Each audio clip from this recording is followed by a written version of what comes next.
lies. Look me in the face, tell me that you love me, even if it's fake. Hello everyone, welcome back to my channel commerce with Anjali तलवार।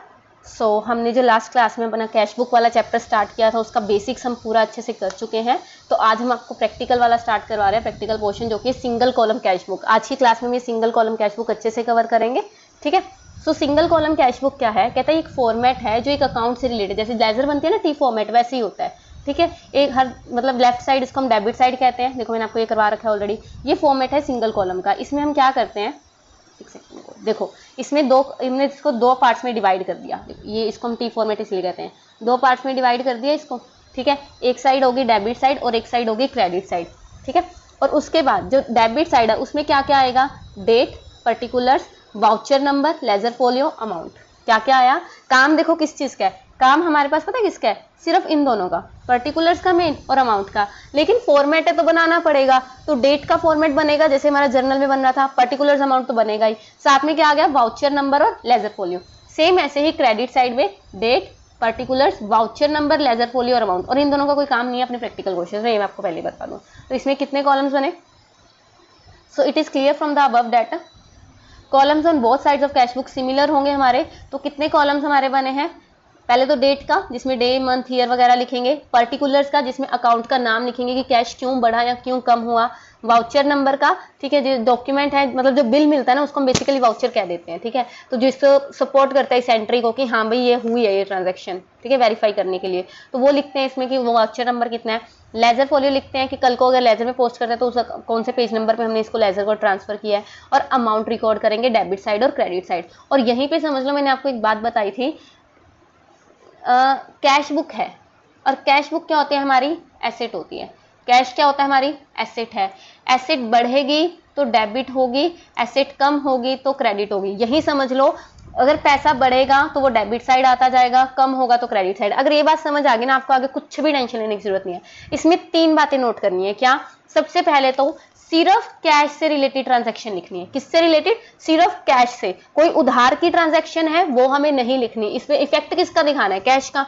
तो अगर उधार में कोई cell purchase हुई है, क्या उससे कैश कोई आया गया? नहीं आया गया। अच्छा मुझे एक बात बताओ, आपको डिस्काउंट रिसीव हुआ, चाहे कैश में ट्रांजैक्शन हुई है लेकिन डिस्काउंट रिसीव हो गया, तो क्या एक्चुअल कैश में हुआ? 10,000 की चीज आपको 9800 में मिल गई, तो क्या आपको 200 रुपए एक्स्ट्रा रिसीव हुए? नहीं हुए। तो आपको जो एंट्री शो करनी है वो 9800 से करनी है। इस 200 को आपने इस बुक में क्या करना है? इग्नोर। और ये 200 की एंट्री जर्नल में होगी, समझे? क्योंकि इसमें कैश एक्चुअल में कोई नहीं आया गया। ऐसे अगर डिस्काउंट अलो किया आपने 10,000 की चीज किसी को 9,000 में दे दी, तो 1,000 रुपए का जो आपने डिस्काउंट दिया, क्या उससे कैश आया गया? नहीं, कैश तो 9,000 ही गया, ठीक है। तो वो चीज क्या है हम नोट करेंगे, ये बात समझो यहाँ पे। तो इसमें तीन चीजें क्या ध्यान में रखनी है? सबसे पहला, सिर्फ जो कैश आया है या कैश गया है उसी को लिखना है। दूसरा, पैसा आएगा तो डेबिट साइड और जाएगा तो क्रेडिट साइड। और इसका जो फिर लास्ट वाला है वो मैच होता है, मैच करके मतलब प्लस करके जो बचेगा वो बैलेंस बचेगा। और इसका जो है 99% केस में, क्या आपकी तो मुझे लगता है अभी 100% केस में, क्योंकि आगे जाके आएगा वो सिर्फ, कि बैलेंस जो बचेगा वो डेबिट साइड ही बचना चाहिए, कि पॉजिटिव बैलेंस बचा है मेरे पास। नेगेटिव का मतलब तो लोगों को अभी हमने देना उधार, समझे? तो इसलिए हमारे पास क्या बचेगा? पॉजिटिव, मतलब डेबिट साइड ही क्या बचना चाहिए? बैलेंस, ठीक है। यहां तक समझ आया? बेसिक आपका सारा क्लियर हो गया। सो देखो बुक में पढ़ लेते हैं। कहता कुछ पॉइंट्स है जो हमें ध्यान में रखने चाहिए जब हम कैश बुक को प्रिपेयर करेंगे। कैश बुक एक कैश अकाउंट है, तो ये एक रियल अकाउंट है। सो डेबिट एंड क्रेडिट का जो रूल लगेगा, debit what comes in, credit what goes out. वही आ गया कि जो पैसा आएगा वो डेबिट में लिखोगे और जो जाएगा वो क्रेडिट में लिखोगे। कैश रिसीव्ड रिकॉर्डेड होगा डेबिट साइड में और पेमेंट रिसीव होगी हमारी क्रेडिट साइड में। अगर ओपनिंग बैलेंस गिवन है तो हमेशा डेबिट साइड में उसको टू बैलेंस बीडी के नाम से लिखेंगे।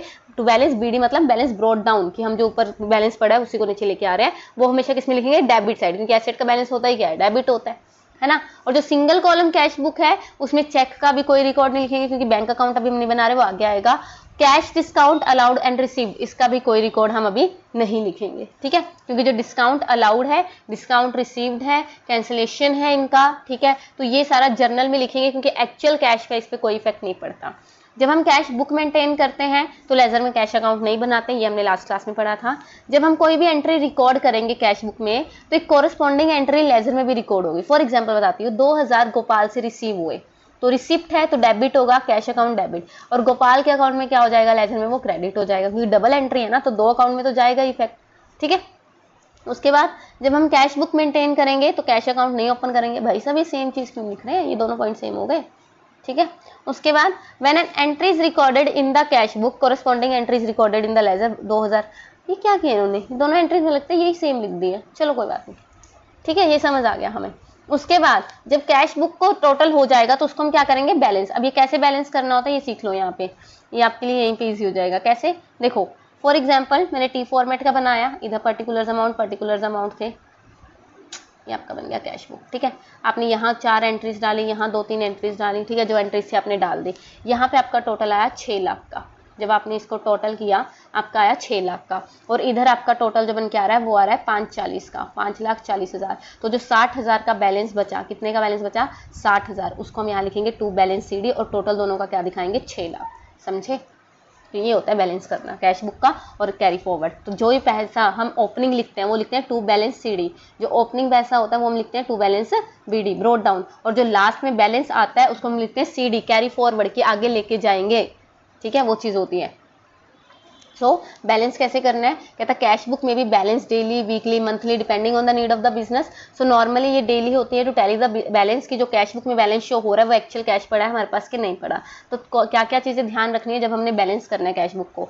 जो डेबिट कॉलम है always bigger than the payment column, जो डेबिट कॉलम है वो ज़्यादा होना चाहिए, और difference will be return on the credit side, जो डिफरेंस आएगा वो क्रेडिट साइड आएगा, ठीक है, बाय बैलेंस CD के नाम से, बाय बैलेंस CD के नाम से आएगा, ताकि दोनों साइड क्या हो जाए, इक्वल आ जाए। और जो क्लोजिंग बैलेंस है, ओपनिंग बैलेंस, वो किसमें आएगा, डेबिट। मैंने आपको ना एक चीज़ गलत बता दी, यहाँ पे कंफ्यूजन सी है, देखो पहले ये चीज़, जो ओपनिंग बैलेंस होगा टू बैलेंस CD इधर आएगा, और ये बड़ा होगा, रिसिप्ट साइड बड़ी होगी तो बैलेंस इधर आएगा, 6 लाख इधर आया, 540 इधर आया, तो बाय बैलेंस CD इधर आएगा, कितने का नाम का, 60,000 का। तो ओपनिंग इधर, क्लोजिंग इधर, तभी तो अगले साल के लिए ओपनिंग दोबारा इधर जाएगा, ठीक है। तो ये चीज़ होती है, ठीक है, इसको थोड़ा करेक्ट कर लेना। चलो, तो देखो कैश बुक ऑलवेज शो ना डेबिट बैलेंस, कैश बुक का हमेशा क्या होता है, डेबिट बैलेंस होता है। बताती हूँ कैसे, कहता है it should be noted that जो टोटल है डेबिट साइड का वो हमेशा बड़ा होता है, और क्रेडिट साइड हम बैलेंस लिख रहे हैं, तो बैलेंस क्या है, एक्चुअल में तो डेबिट है ना, जो बड़ी साइड है। सो बिजनेसमैन जो है वो ज़्यादा पेमेंट तो नहीं कर सकता जितने कैश है। अगर कैश उसके पास 6 लाख पड़ा है, 7 लाख की पेमेंट वो कैसे कर देगा, है ना, जिससे उसकी जो रिसिप्ट साइड है वो ज़्यादा रहती है और पेमेंट साइड कम हो जाती है। तो इसीलिए उसका क्या होता है, डेबिट साइड होता है, और बैलेंस किस साइड शो करता है, हम क्रेडिट बैलेंस होता है इसका, ठीक है। और फिर आती है कुछ एंट्रीज जो जरूरी है, लाइक कैश डिस्काउंट अलाउड, जैसे मैंने आपको बताया था। कहता है ये हम कस्टमर को अलाउ करते हैं, ठीक है, ताकि वो इमीडिएटली या एक सर्टेन टाइम पीरियड पे क्या दे दे, पैसा दे दे हमारा। सो गुड्स हमने 10,000 की सॉल्ट की एक्स को 1 मार्च 2017 को, ये कह के कि 5% डिस्काउंट या 2% डिस्काउंट हम दे देंगे विद इन मंथली बेसिस पे। So this means if he makes the payment immediately, तो उसका जो पैसा आएगा वो 9500 आएगा, मतलब 5% डिस्काउंट। अगर वो 15 दिन में पेमेंट करता है तो हम उसको 2% का डिस्काउंट देंगे, मतलब उससे 9800 की पेमेंट लेंगे। तो नेट अमाउंट कितना आएगा, नेट अमाउंट हमारा आएगा 9800, हमने इसमें लेके चले कि उसने इमीडिएटली पे कर दी, तो एंट्री क्या होगी 9800। मैंने आपको बताया था पैसा आया डेबिट साइड 2x से आया 9800, ठीक है, और डेबिट साइड पैसा आया, और डिस्काउंट की कोई भी एंट्री इसमें शो नहीं करेंगे क्योंकि एक्चुअल कैश ना आया गया। डिस्काउंट की एंट्री किसमें होगी, जर्नल में होगी। ये करवाया था ना, डिस्काउंट अलाउड क्या है हमारे लिए, एक्सपेंस है, तो debit all expenses and losses, discount allowed to X 200 का हमारा क्या हो गया, लॉस हो गया।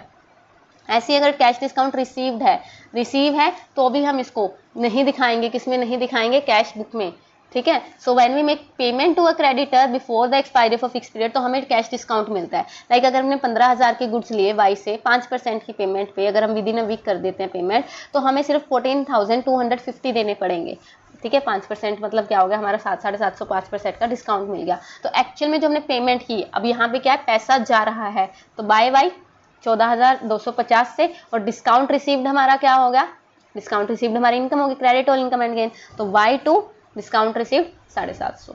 समझ आया, इजी। तो एक क्वेश्चन कर लेते हैं यहाँ पे, इस क्वेश्चन से आपको और भी क्लियर हो जाएगा कैसे करना है, ठीक है, आई होप आपको क्लियर होगा। चलो, सो इसने कहा है enter the following transaction in a single column cash book में बताना है।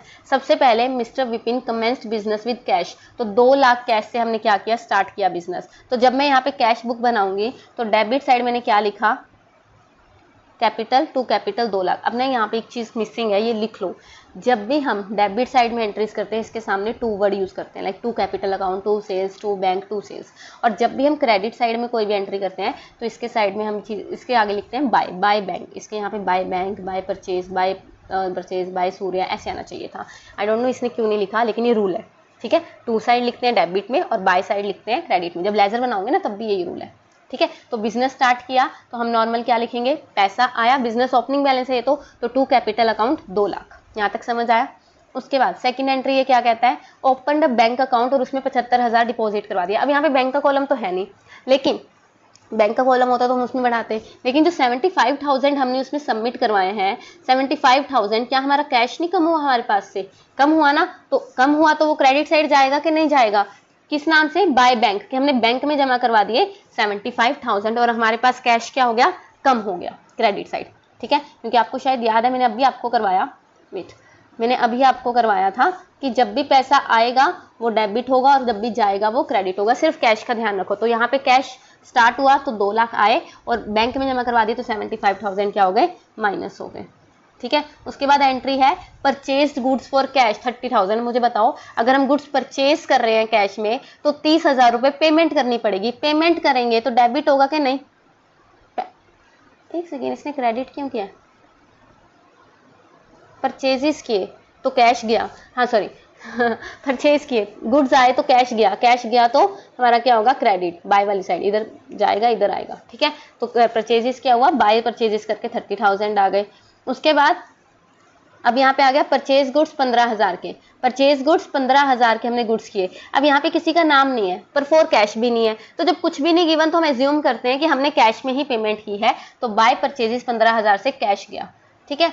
उसके बाद आ गया परचेज गुड्स फ्रॉम सूर्यकांत। अब मुझे ये बताओ यहाँ पे स्पेसिफिकली क्या आ गया, नाम आ गया। जब स्पेसिफिकली नाम आ जाए और कैश ना आए तो हम इसको क्रेडिट एंट्री मानते हैं कि हमने उधार में ही परचेज किए हैं, तो इसकी कोई भी एंट्री नहीं होगी, कैश बुक में 40,000 की कोई एंट्री नहीं होगी। लेकिन जब सूर्यकांत को हमने क्या किया, पेमेंट किए 38,800 के और 1,200 का क्या हो गया, डिस्काउंट रिसीव हो गया, तो यहाँ पे एंट्री क्या होगी, मुझे अब ये बताओ।